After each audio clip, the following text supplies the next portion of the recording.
Y acá seguimos hablando, en definitiva, esto viene conectado al anterior en el aspecto de que estamos hablando del establecimiento de la iglesia y que hay dos cosas vitales acá que tienen que ver con la palabra y la oración que Pablo nos muestra, ¿no? de su ejemplo, y que de nuevo sigue como lentes. Cada vez veo menos, me doy cuenta. Pablo de alguna manera sigue como el ejemplo, el prototipo de este liderazgo en la nutrición y demás, pero que aplica a nosotros. Entonces, hablando del establecimiento de la iglesia, ya sabemos que esto tuvo su esencia en el poder de la palabra, la forma en que ellos recibieron la palabra, lo que leímos en capítulo 2, en el versículo 13. Y eso siempre es determinante, que cuando yo me siente a escuchar una predicación, no tenga mis ojos puestos en el predicador, sino en lo que Dios quiere hablar conmigo, ¿no? Mientras Él está hablando, yo escuchar la palabra de Dios, leer la palabra de Dios, tener mi corazón sensible. Creo que los predicadores deben prepararse de la mejor manera para predicar, pero que nosotros como oyente debemos disponer nuestro corazón, preparar nuestro corazón de antemano para recibir. Entonces, esta iglesia eso la caracterizó, porque recibieron como palabra de Dios y no como era Pablo, simplemente un hombre que hablaba, no pusieron los ojos en él. Y esto es maravilloso, ¿no? Porque cuántas veces a nosotros los hombres nos impactan, ¿o no? Nos queremos sacar las fotos y... somos re cholulos, somos un poquito así. Pero el Señor nos guarde, ¿no? Y está bien que le demostremos nuestro afecto a gente que queremos, pero el punto es mirar al Señor. El centro de todo es siempre el Señor, y que nosotros desaparezcamos y brille el Señor. De eso se trata esto. Entonces, ahora al dar comienzo al capítulo 3, vemos cómo del versículo 1 al 10, acerca del corazón ejemplar de este pastor por el rebaño y la preocupación que él tiene por la fe de ellos, de alguna manera.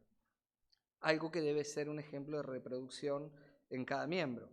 Siempre le voy a machacar esto, somos discípulos. Entonces, así como vemos como un corazón pastoral se preocupa por un miembro, también debemos reproducir.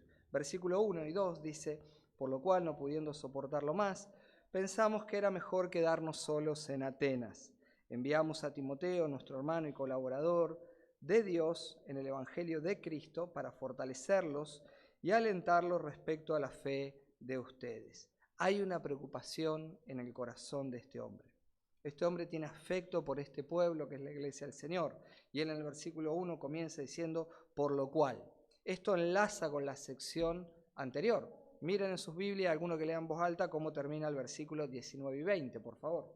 El que quiera me lo lee en voz alta. 2, 19 y 20.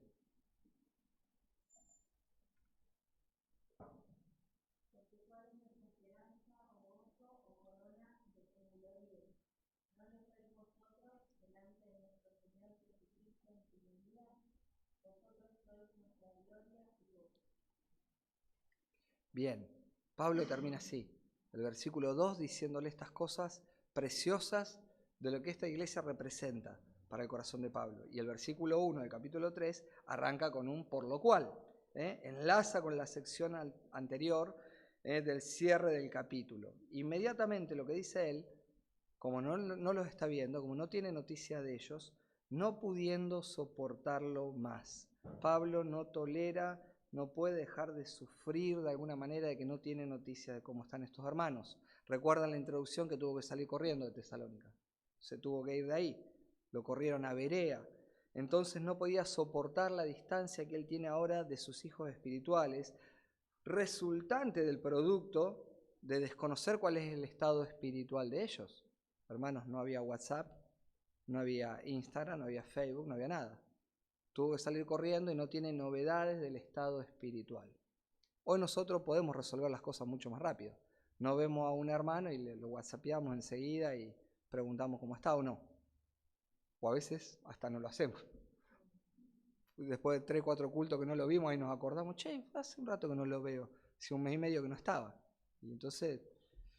Pero miren el corazón de Pablo, preocupado porque sus hermanos, su estado, el afecto que les tiene le produjo un dolor emocional intenso, producto de esa separación forzosa. Aunque tenía él sus propios problemas, estaba más preocupado por ellos que por él mismo. Esto lo deja bien establecido en los versículos que leímos anteriormente. ¿Se acuerdan? El capítulo 2, versículo 5, versículo 7, por ahí. ¿Se acuerdan? En esos versículos él había dicho cómo tuvo que salir, cómo llegó y todo lo que le había pasado y demás. Entonces, él está más preocupado por ellos que por todo lo que estaba viviendo él. Interesante el corazón, ¿no? Y en el versículo 5 él repite incluso del capítulo anterior, no puede soportarlo más. Ahora, ese amor es mucho más que un deseo sentimental que él tiene por ellos. Es mucho más que un deseo físico. Se trata de un anhelo de ayudar a cumplirlos a ellos o a complementar el llamado de Dios en ellos, de ayudarlos a ellos a experimentar la madurez espiritual. En la iglesia que Dios quiere, sus miembros tienen un corazón sacrificado por los suyos, tienen un corazón pastoral. Note que dice, pensamos que era mejor quedarnos solos en Atenas. Pensamos que era mejor quedarnos solos en Atenas. Pablo estaba lleno de problemas. Sin embargo, dice, pensamos que era mejor quedarnos solos en Atenas. Naturalmente, el amor siempre lleva e implica sacrificio. El amor siempre es la entrega por el objeto amado, ¿no? De vuelta. Ahí está. Tiene que parar, va, bien, lo lleva, lo trae. No importa. No importa cuánto tenga que hacer. Ama al niño. Entonces, Pablo nos dice esto. Nosotros llegamos al punto de pensar que era mejor sufrir nosotros, quedarme yo acá solo, pero yo quiero tener noticias de ustedes. Quiero saber cómo están ustedes. Entonces, inicialmente, Pablo fue a Atenas sin Timoteo y sin Silas, pero luego ellos se le unieron en el viaje. Y tras un periodo indeterminado, ahora Pablo envía de nuevo a Timoteo a Tesalónica, y al parecer a Silas lo envió para Macedonia, dicen algunos comentaristas. Tal vez a Filipo. Lo cierto es que, aunque sus colaboradores para él eran de gran ayuda, Pablo considera mejor enviarlo a Tesalónica. Y de esto se trata del cuidado del rebaño. De esto se trata de cuidarnos unos a otros. Que a veces hay cosas que tenemos que dejar de nosotros para saber el estado de nuestros hermanos. No lo llevemos tan lejos, pero a veces hay que sacrificar una siesta. A veces hay que sacrificar una salida. A veces hay que sacrificar un partido. ¿Qué pasa si en el 2018 de repente, el 18 de diciembre del 2022, te llamaban al mediodía que había que ir a hacer una visita de un enfermo? Jugaba la final Argentina. No me lo conteste, solo pregúnteselo para su corazón. Y eso nos revela un montón de cosas, ¿no? Bueno, yo estoy seguro que ese día también mucha gente se murió, mucha gente se fue en ese mismo horario, qué sé yo, no sé. Un ejemplo, ¿no? Pero ¿hasta dónde estamos dispuestos a sacrificar por el bien de los demás? Interesante. Versículo 2, Pablo dice, nuestro hermano, se refiere al envío que va a ser una demostración de la relación que tienen por la gracia del Señor, el trato humilde de Pablo hacia sus consiervos, ¿no? Porque él los trata a estos que quiere enviar de colaborador nuestro en el Evangelio, es decir, un compañero de trabajo, un socio en esto de predicar el Evangelio, de proclamar el mensaje del Evangelio. Esa es la idea cuando habla de un colaborador, un socio en la empresa de Dios, de llevar el Evangelio. Y muchas veces nos va a tocar soltar cosas. Sabe que siempre en la obra del Señor, en la medida que vamos a crecer, que una iglesia se va volviendo saludable, se vuelve activa, nos amamos unos con otros, pero estamos formando, en definitiva. Estamos formando obreros, líderes, pastores, que es un gozo ver la iglesia crecer, pero uno está formando con la meta de que en un momento tienen que salir. Y eso deja un vacío muchas veces. Sin embargo, cuando pensamos en el bien del reino y de los demás, tenemos que aprender a ser generosos de corazón. Y Manuel y Delfina se miran allá atrás porque se tienen que ir el año que viene a lo mejor a Inglaterra, entonces, y nosotros lo estamos reteniendo. Nada, pero ellos tienen que ir afuera y nosotros pensamos en el bien del reino, mis hermanos. Y en la iglesia sabemos que la iglesia crece y es lindo verla crecer, pero al mismo tiempo se tiene que replicar. Entonces hay que soltar cosas. Y gente amada con la que vamos a servir, que la vamos a extrañar, pero hay que soltarla. Hay que enviarla. Entonces, un corazón que quiere nutrir la iglesia, que quiere verla crecer, tiene preocupación por su iglesia. Extraña todo, pero hay que desprenderse de cosas. Y Pablo ahora está lejos, extraña de tal manera esta iglesia, que tiene 2 colaboradores al lado y dice a Timoteo, anda a ver qué pasa allá. Y prefiere quedarse solo. Y a veces el peso cuando te quedas solo aumenta, porque no es lo mismo repartir el trabajo entre 2, 3, que tomarlo uno. ¿Me explico? Muchas veces esto pasa. Pero no hay nadie que discipule. Yo ya tengo un grupo, no importa. Ahora tenés 2. Y hay que trabajar el doble a veces. Y bueno, bienvenido. El propósito de la comisión era para fortalecerlos y alentarlos respecto a la fe que ellos tenían. Pablo, de alguna manera, quiere hacerlos firmes y darle ánimo, y esta es su gran preocupación. El versículo 3 dice, a fin de que nadie se inquiete por causa de las aflicciones, porque ustedes mismos saben que para esto hemos sido destinados. Pablo no ignora que las tribulaciones tienden a confundir. Las tribulaciones tienden a confundir. Y si las tribulaciones nos agarran débiles espiritualmente, producen inquietud en el corazón, producen turbación, producen debilidad. Interesante, ¿no? Sin embargo, Pablo dice, yo quiero que ustedes vayan y vean cómo están estos hermanos. No quiero que se inquieten por nada, vayan. Ustedes mismos saben, dice Pablo, ya tienen conocimiento, han sido instruidos por la palabra. Y el versículo 4 dice, porque en verdad, cuando estábamos con ustedes, le predecíamos que íbamos a sufrir aflicción y así ha acontecido, como saben. Pablo ya predijo todo esto. Pablo le recuerda todo esto. Le dice, cuando nosotros estuvimos entre ustedes, les avisamos, les predecíamos por medio de la palabra que fue sembrada en el corazón de ustedes, que lo único que viene por delante son aflicciones. No es algo nuevo, el Señor Jesús lo había advertido. En el mundo hay aflicciones, pero la protección del pastor por lo suyo ahora le motiva a enviar gente y él quedarse solo con tal de asegurarme de que estén bien. Las noticias, por supuesto, van a ser buenas. La iglesia estaba bien, por eso era una iglesia preciosa, un modelo para imitar. Pero el corazón pastoral de Pablo hace que él esté velando constantemente por el estado de la iglesia, que esté preocupado por el estado de la iglesia, por aquellos que él siente que están bajo su cuidado. Y siempre hay personas alrededor nuestro para ayudar, para bendecir, para acompañar, para que en ese vínculo de discipulado que es de corazón a corazón, nos preocupemos por ella. Hay un libro de John Piper que se llama Hermanos, no somos profesionales. No sé si han tenido la oportunidad de leerlo. Pero es muy interesante para los líderes, para los pastores y para todos los que sirven al Señor, para los que discipulan. Porque no debemos hacer del Evangelio algo académico, algo frío, algo profesionalizado. El Evangelio se trata de algo que va de corazón a corazón, donde nuestras vidas están involucradas, donde las personas que estamos tratando no son paquetes de yerba que salen industrializados por una cinta, son almas que atraviesan pruebas, dificultades, situaciones cotidianas todos los días, adversidades que se debilitan si no lo encontramos bien.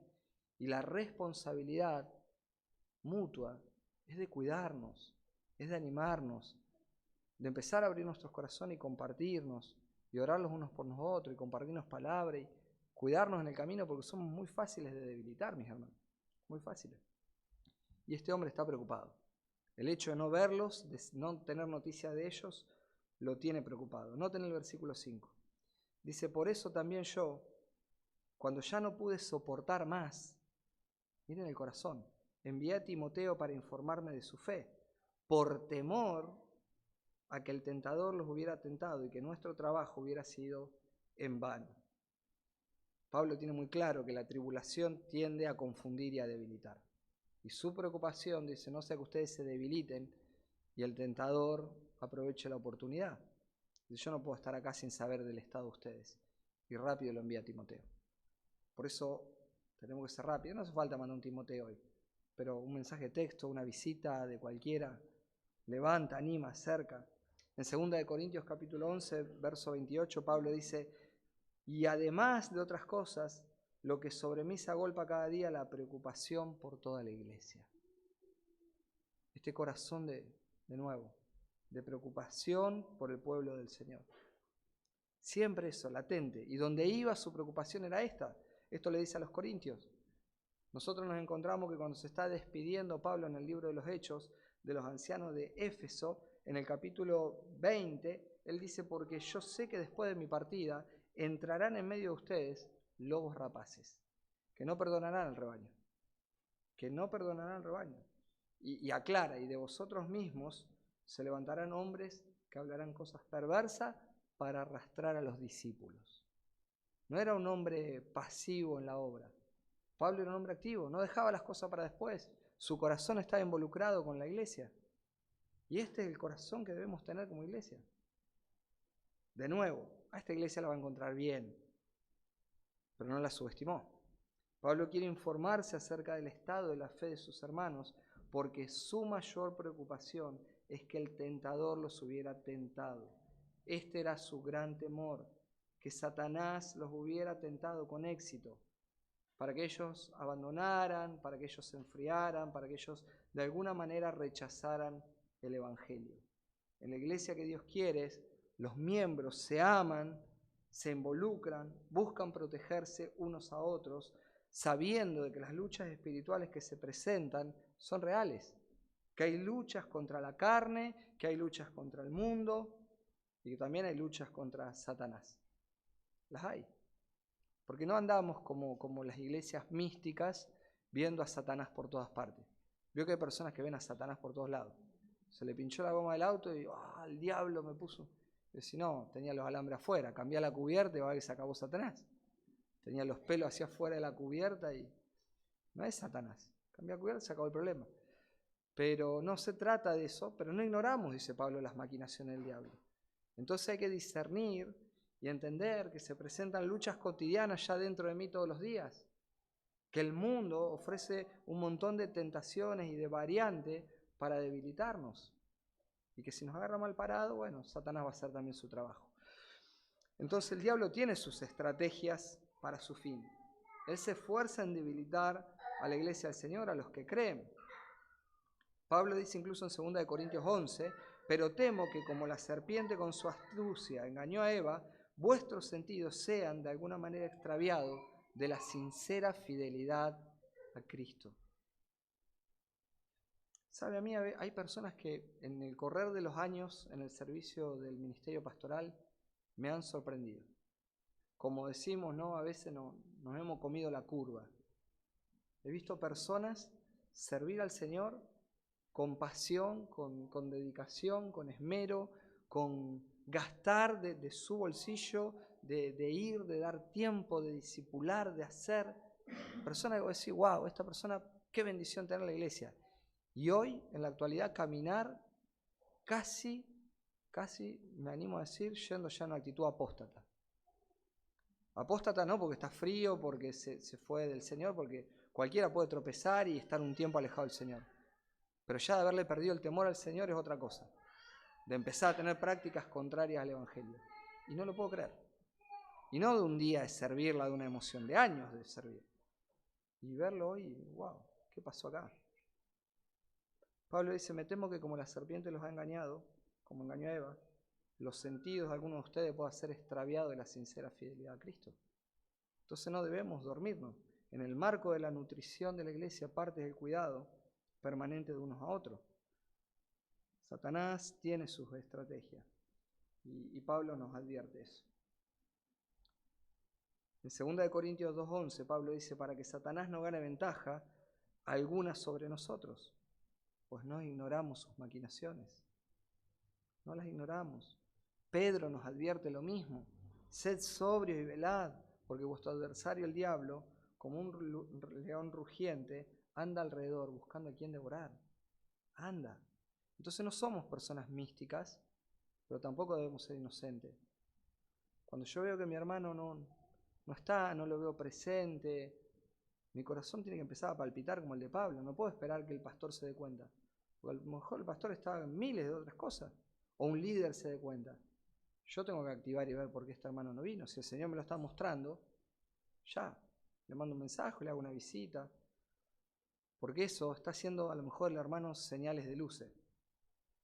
Una aplicación que no viene al caso y que no es muy expositiva lo que le voy a decir. No es expositiva lo que le voy a decir, pero sirve. A mí me sirvió siempre para pensar. ¿Vieron la pesca milagrosa?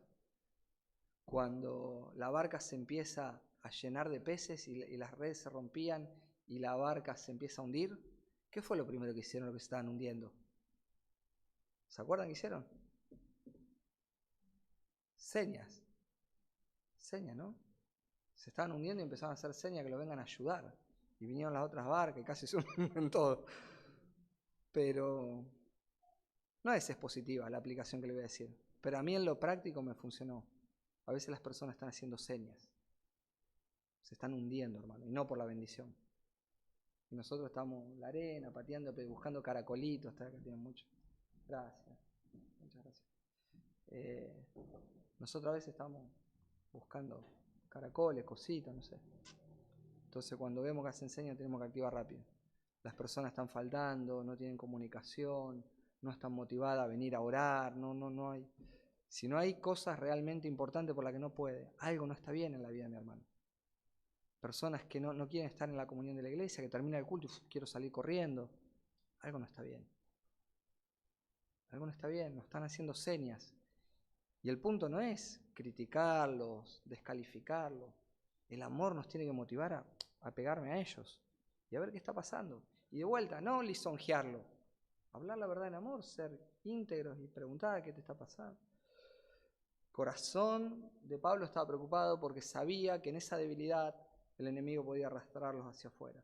Una iglesia saludable, sus ministros, sus miembros están creciendo permanentemente en el amor, en el cuidado, en la administración mutua por medio de la palabra de Dios. Porque la palabra de Dios, en definitiva, lo que nos va a dar el ánimo que necesitamos. Entonces de eso se trata. La segunda cosa, mediante la oración, trae fortaleza. La iglesia se encuentra establecida, esta iglesia se encuentra establecida y fuerte. Y es un motivo de gozo para Pablo. El informe que trajo Timoteo a Pablo va a ser un motivo de gozo. Miren el versículo 6. Pero ahora Timoteo ha regresado de ustedes a nosotros y nos ha traído buenas noticias de su fe y amor y de que siempre tienen un buen recuerdo de nosotros, anhelando vernos como también nosotros a ustedes. Por eso, hermanos, en todas nuestras necesidades y aflicción fuimos consolados respecto a ustedes por medio de su fe, porque ahora sí que vivimos si ustedes están firmes en el Señor. Qué lindo. Qué lindo que no los podía ver, pero acá no había problema. Él estaba por otro tema fuera, tuvo que escapar, demás, pero su corazón estaba con ellos y preocupado. Ahora, cuando vuelven las noticias son, esta iglesia es ejemplar. Claramente esta iglesia no dependía de Pablo. ¿Se acuerdan la clave del capítulo 2, verso 13? ¿Qué había pasado? Recibieron la palabra como palabra de Dios. La clave. Estaban sostenidos en el Señor y vuelven con buenas noticias. Evangelio. Esa es la palabra que se traduce por buenas noticias. El informe que recibió Pablo fue tan alentador que utiliza justamente la palabra buenas noticias, evangelio, que se refiere a la salvación que es por gracia por medio de la fe. Estas personas recibieron el evangelio, estas personas permanecen en el evangelio, entonces acá hay buenas noticias. Están todavía cimentados en ese evangelio de la gracia que han recibido. El informe que Pablo recibe, note que consta de 4 partes. En primer lugar, el versículo 6 dice, hay buenas noticias en cuanto a la fe. Primera parte, la fe de ellos en Dios y en el Señor Jesucristo era auténtica. ¿Se acuerda que estaban en tiempo de persecución? No la estaban pasando bien. ¿Y qué había en el corazón de ellos? Gozos, en el capítulo 1. Entonces había una fe genuina que los mantenía firmes. Sus corazones, de alguna manera podemos decir, era buena tierra. Era buena tierra. Lo que se había sembrado de la palabra de Dios había caído en buena tierra y estaba a la vista. Porque aquel que oye la palabra y da fruto y que produce al 100, al 60 y al 30 por 1, es buena tierra. Esto está claro. Entonces había tranquilidad. En segundo lugar, destaca el informe que había amor. La segunda cosa, en segundo lugar, del informe es el amor. Hay en ellos un amor auténtico por el Señor. Y eso se ve en la evidencia más clara en el amor al prójimo. Porque ya vimos en el capítulo 1 que es una señal natural de la respuesta a la palabra del Señor. Cuando una persona es salvada, una persona inmediatamente cambia su naturaleza y ahora aprende a amar. Y es una respuesta a cualquier enseñanza que habían escuchado de la boca de Pablo en conexión con las enseñanzas de Jesús. ¿O no dice acaso en Mateo capítulo 22, en el versículo 37, amarás al Señor tu Dios con todo tu corazón y con toda tu alma y con toda tu mente? Pero ¿cuál es el segundo mandamiento? Amar a tu prójimo como a ti mismo. El segundo mandamiento es exactamente igual. Amarás. Y justamente el Señor Jesús en Juan 13 dice, en esto conocerán que ustedes son mis discípulos. ¿En qué? En que se aman. En que se aman unos a otros. Entonces, ¿en qué los van a conocer en que son mis discípulos? Que tienen buena retórica, que están teológicamente muy bien preparados. ¿Todo eso es bueno? Claro que sí. Pero esa no es la pieza fundamental. La pieza fundamental, dice, en la que lo van a conocer, es porque se aman. Y porque se aman pueden amar al prójimo, a los hermanos y a los que están perdidos para compartirle el Evangelio. Entonces la noticia que Pablo está recibiendo, estas personas tienen amor.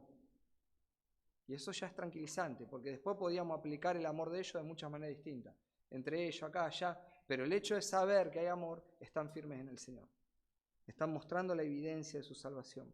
En tercer lugar, siempre tienen buenos recuerdos de Pablo y de sus compañeros. Siempre anhelan verlos. Tercera cosa. Esta es la tercera parte del informe. Anhelan verlo. Yo me imagino Pablo en medio de su sufrimiento, de sus cosas, cuando en el informe recibe esto. Pablo, los hermanos te quieren. ¿Sabe lo que había sido para su corazón? Que donde iba lo garroteaban, lo perseguían. Esto era una buena noticia para Pablo. Que lo recuerdan con cariño. Que lo aman. Que en medio de la multiplicidad de enemigos y de preocupaciones, de que Satanás no gane ventaja, que esto, que lo otro, escuchar los hermanos te aman, te extrañan. Era un gozo saber que lo amaban y confiaban en él. Porque recuerden que estaba en medio también de que siempre lo están desacreditando un montón de falsos maestros. Entonces, vemos cómo la iglesia saludable tiene aprecio por sus ministros. ¿Cómo tiene aprecio por sus ministros? Y esto es algo, hermano, que en nuestros tiempos muchas veces como que se desvirtúa, ¿no? Nos encanta escuchar grandes predicadores por YouTube. Y está bien, está muy bien. Está bueno porque son una bendición escucharlo. Pero hermano, ellos no son nuestros pastores. Pregúntele a MacArthur si me conoce. Pregúntele, amo a MacArthur, me encantan sus enseñanzas, pero no me conoce. No sabe nada de mi vida. Y yo tampoco sé nada de la de él, más que lo que veo en Coso. Pero sí sé quiénes son los pastores que me rodean, que me animan, que me cuidan, los hermanos que son una bendición.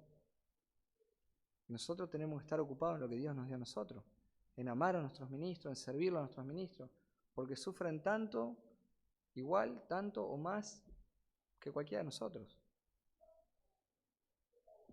Entonces hay que enfocarnos bien, ¿no? Y ese informe en esta tercera cosa fue un bálsamo al corazón de este hombre. Una iglesia saludable tiene aprecio por sus ministros. En medio de la necesidad y la aflicción, ahora sienten muy consolador el informe que están recibiendo. La cuarta cosa la encontramos en el versículo 8, porque la cuarta parte del informe produce lo que yo creo el mayor deleite de Pablo. Note que el versículo 8 dice que tenían firmeza en el Señor. Otra vez, estaban firmes en el Señor. Estaban sin retroceder frente al ataque, todo lo que podían recibir de parte del mundo, de sus perseguidores, de Satanás. El informe dice que la iglesia está firme, firme. Qué gozo saber eso, hermano. Qué gozo me da. Yo a veces pienso cuando nos mensajeamos con los hermanos y un hermano me cuenta que las cosas no están bien, otro me duele el corazón, me apena. Y cuando escucho otro que me dice, no, están firmes, van para... ¡Wow! ¡Qué lindo! ¡Qué lindo! Yo imagino lo que produjo este informe en el corazón de Pablo. Y esto es bueno. Esto es bueno. Versículos 9 y 10, ahí podemos ver la gratitud de Pablo por estos hermanos. En el versículo dice 9, pues, ¿qué acción de gracias podemos dar a Dios por ustedes, por todo el gozo con que nos regocijamos delante de nuestro Dios a causa de ustedes? Según oramos intensamente de noche y de día, que podamos ver el rostro de ustedes y completemos lo que falta a su fe. Ahora pues, que el mismo Dios y Padre y Jesús nuestro Señor dirijan nuestro camino a ustedes. Su corazón está lleno de gozo. La intercesión de Pablo por estos hermanos es verlos a ellos para seguir colaborando con su madurez espiritual. De nuevo, ¿qué tenemos que hacer? Anhelar ver a nuestros hermanos con un propósito: colaborar en el crecimiento espiritual. Colaborar con el crecimiento espiritual. De nuevo, ¿qué hacemos cuando estamos con los hermanos? Hablamos la verdad en amor, lo que dijimos ayer. Hablamos la verdad en amor. Esto es lo que hacemos. Así nos edificamos, así maduramos. A mí me asusta un poco cuando los hermanos nos reunimos y el Señor no está en el medio. Porque siempre hay tiempo para hablar de todo, ¿no? De política, de fútbol, no sé, qué sé yo, de lo que quiera. Siempre hay tiempo, nos reímos, celebramos, pero en algún momento siempre el Señor aparece. Y cuando el Señor no aparece nunca en el medio, es un motivo de preocupación. Porque siempre que nos juntamos debemos colaborar en la edificación espiritual de los demás. Entonces Pablo, versículos 12 y 13, hace una oración ahora muy pastoral con el propósito bien definido: que el Señor los haga crecer y abundar en amor, unos para con otros y para con todos, como también nosotros lo hacemos para con ustedes. A fin, mira el propósito final, de que Él afirme sus corazones irreprensibles en santidad delante de nuestro Dios y Padre en la venida de nuestro Señor Jesús con todos los santos. La oración de Pablo es: Señor, hazlos crecer. El crecimiento solo puede venir de Dios. Esto es algo que tenemos que entender. Nosotros sembramos, oramos, damos la palabra, la regamos con la oración, pero el crecimiento solo lo puede traer Dios, depende pura y exclusivamente de Dios. La oración de Pablo a favor de la iglesia es que Dios los haga abundar en amor. El crecimiento tiene que ver con esto, que abunden en amor. Eso es lo que está pidiendo. Lo que pidió en capítulo 1, verso 3, que abunden en amor. Esta iglesia tenía amor, porque a esta iglesia no le faltaba amor, ¿se acuerda? Tenían obras de fe, tenían trabajo de amor, se movilizaban, no le faltaba. Y Pablo dice igual, que abunden en amor. Sigue pidiendo por eso, porque el amor es la deuda que jamás debe ser cancelada. Y él pide, note esto, que sabiendo que esta iglesia sobreabunda en amor, él pide más amor. Unos para con otros, en amor dentro de la iglesia, pide amor para con todos, porque oró pidiendo para que ese amor se incremente tanto para con sus hermanos dentro de la iglesia como para con los perdidos. Y esto es muy motivador para predicar el evangelio. Porque si mi amor por los perdidos aumentan, lo primero que vamos a hacer, ¿qué es? Ofrecer el evangelio. ¿O no? A veces nos golpean la puerta, nos piden un plato de comida y se lo damos. La persona se fue así como nada. No, hermano, ocasión para predicar el evangelio. Mira, yo te doy esto hoy, pero esto dentro de 10 minutos se terminó, te lo comiste. Pero tengo algo mejor para vos. El amor nos motiva a darle el evangelio a los perdidos. Bien. El versículo ya 13, entonces vemos que la oración de Pablo a favor de la iglesia que Dios quiere es para que sean afirmados los corazones de ellos en la fe y en la confianza en la venida del Señor. Afirmar el corazón en el sentido más amplio, ¿no? En el sentido emocional, en el sentido espiritual, en el sentido sentimental, y que a su vez, una vez afirmado el corazón, ellos se encuentren irreprensibles en santidad. Es decir, excelentes, intachables, apartados, consagrados, no perfectos, pero que no estén en un estado de pecado permanente. En pocas palabras, la iglesia que Dios quiere es la iglesia que día tras día se está preparando para la venida del Señor. Y esta es una iglesia modelo en esto, ¿no? La oración de Pablo tiene como propósito final la glorificación de la iglesia. Que ellos crezcan hasta que llegue aquel día. El apóstol Juan, terminamos con este versículo, dice en 1 de Juan capítulo 3 verso 2, amados, ahora somos hijos de Dios, y aún no se ha manifestado lo que habremos de ser. Pero sabemos que cuando Cristo se manifieste, seremos semejante a Él, porque le veremos como Él es. Y esta es nuestra máxima esperanza. Entonces, una iglesia como Dios la quiere es una iglesia que, bueno, empezó con una plantación un día, como empezó aquí, como empezó en Santa Teresita, como empezó en Rosario, pero que todos los días está progresando, donde sus miembros se cuidan, se nutren, se animan, se ayudan a santificarse, se ve el reflejo de Cristo en ellos, porque lo muestran con sus obras, con su trabajo, con su fe, porque están llenos de una esperanza. Cristo viene. Y todavía no se ve lo que somos. Todavía cuando vos te mirás al espejo decís, uff, qué lejos que estoy yo de esto. Te mirás al espejo y decís, ya.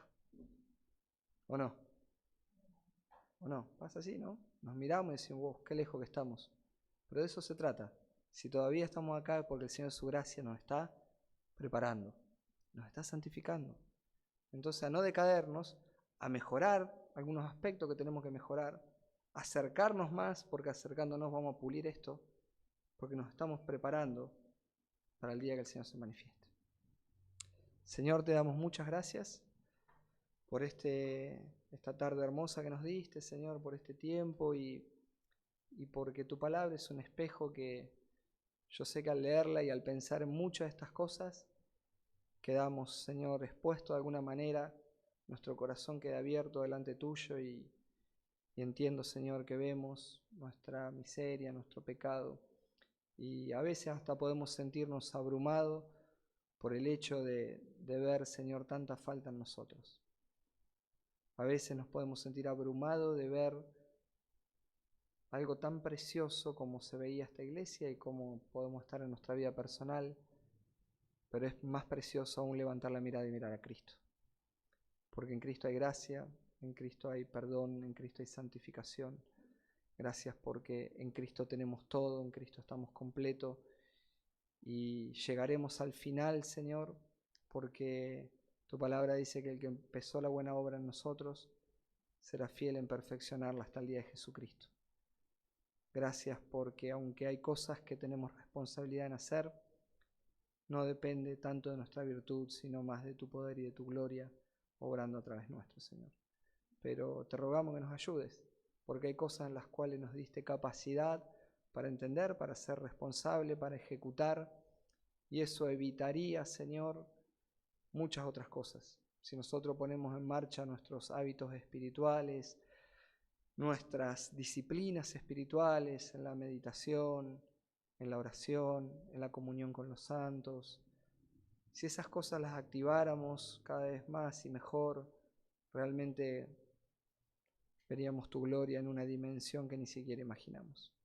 Ayúdanos, Señor, para seguir perseverando mientras nuestro corazón anhela tu venida. En tu nombre, Jesús. Amén.